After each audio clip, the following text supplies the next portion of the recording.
चालू खाते के प्रबंधन के मोर्चे पर सरकार की मुश्किलें थमने का नाम नहीं ले रही। एक तरफ महंगा आयात चुनौती बना हुआ है तो दूसरी तरफ अब निर्यात घटने की आशंका बढ़ गई है। कुल वस्तु निर्यात में अहम हिस्सेदारी रखने वाले एग्रीकल्चर एक्सपोर्ट की ग्रोथ घट सकती है, क्योंकि भारत के जो कृषि उत्पाद एक्सपोर्ट मार्केट में सबसे ज्यादा बिक रहे हैं उनमें कुछ के निर्यात पर प्रतिबंध है और कुछ के निर्यात पर अंकुश, और रही सही कसर कमजोर वैश्विक मांग पूरी कर देगी। हालांकि अभी तक जो एग्रीकल्चर एक्सपोर्ट हुआ है वो पिछले साल के मुकाबले 20% आगे है।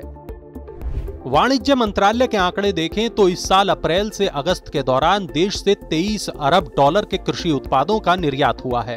पिछले साल इस दौरान 19.2 अरब डॉलर के एग्री प्रोडक्ट्स का एक्सपोर्ट हुआ था। इस साल अप्रैल से अगस्त के दौरान कृषि उत्पादों का जितना एक्सपोर्ट हुआ है 1/4 से ज्यादा यानी 6.12 अरब डॉलर की हिस्सेदारी गेहूं और चावल की थी। लेकिन सरकार ने गेहूं के निर्यात पर प्रतिबंध लगा दिया है और चावल निर्यात को लेकर भी अंकुश है।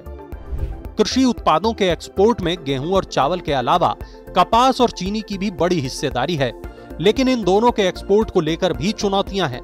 चीनी के एक्सपोर्ट को लेकर सरकार ने अभी तक कोई नीति घोषित नहीं की है, और नीति घोषित भी हो गई तो इस साल 80 लाख टन से ज्यादा चीनी एक्सपोर्ट की गुंजाइश नहीं है।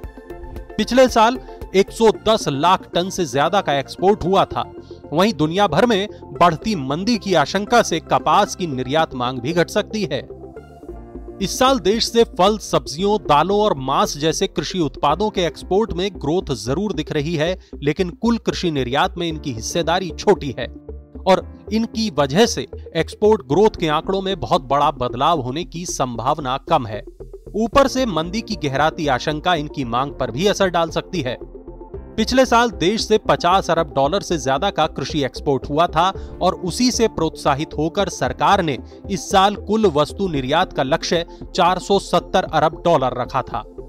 लेकिन ग्लोबल लेवल पर गहराती मंदी की आशंका ने सरकार का जोश ठंडा कर दिया है और मौजूदा हालात में लग नहीं रहा कि एक्सपोर्ट का लक्ष्य पूरा होगा। ऐसा होने पर व्यापार घाटा बढ़ेगा जो चालू खाते के प्रबंधन को बिगाड़ देगा। मनी 9 के लिए मनोज कुमार की रिपोर्ट।